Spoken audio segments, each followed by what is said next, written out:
మల్లాపూర్లో 12 బజే లేచినామా 1 బజే తిన్నామా ఎంజాయ్ చేసినామా అడ్డమాడను వస్తే గుద్ద వాళ్ళు తెగినామా అన్న డైలాగులు మనకు సెట్ కావు. కానీ పొద్దున అయితే లేచిన తర్వాత మా దోస్తులు ఫోన్ చేసి అట్లా బాయ్కి వచ్చినాం.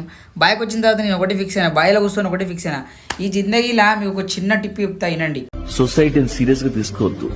లుచ్చాలు లఫుట్లు తప్ప ఎవరున్నారు అక్కడ? పని చేసుకో, దాచుకో, అమ్మా నాన్నని నాన్న వాళ్ళని చూసుకో. అంతే మామ, ఇంతకు మించిన ప్రపంచం ఏమీ లేదు. ఖాళీ పైసా అని పైసంగా పడాలి. ఎప్పుడు పడాలి? మనకి సడిపోయేంత కడుపుండా తినేంత పడాలి అంతే. అంతకు మించి పైసంగా మనం పోయామనుకో మొడ్డ ఊడ్చిపోతాం. ఉన్నోని దగ్గర పైస ఉన్నోని దగ్గర మనశాంతి ఉండదు, మనశాంతి ఉన్నోని దగ్గర పైస ఉండదు. అట్లుంటుంది భయ జిందగీలా. ఇదంతా పక్కన పెడితే మనమైతే స్విమ్మింగ్ పోయి ఇంటికి వచ్చిన తర్వాత ఇంటికి వచ్చి ఆకలి అవుతుందని చెప్పేసి ఒక బిర్యానీ తెచ్చుకుంటే మా అన్న బిడ్డ వచ్చింది.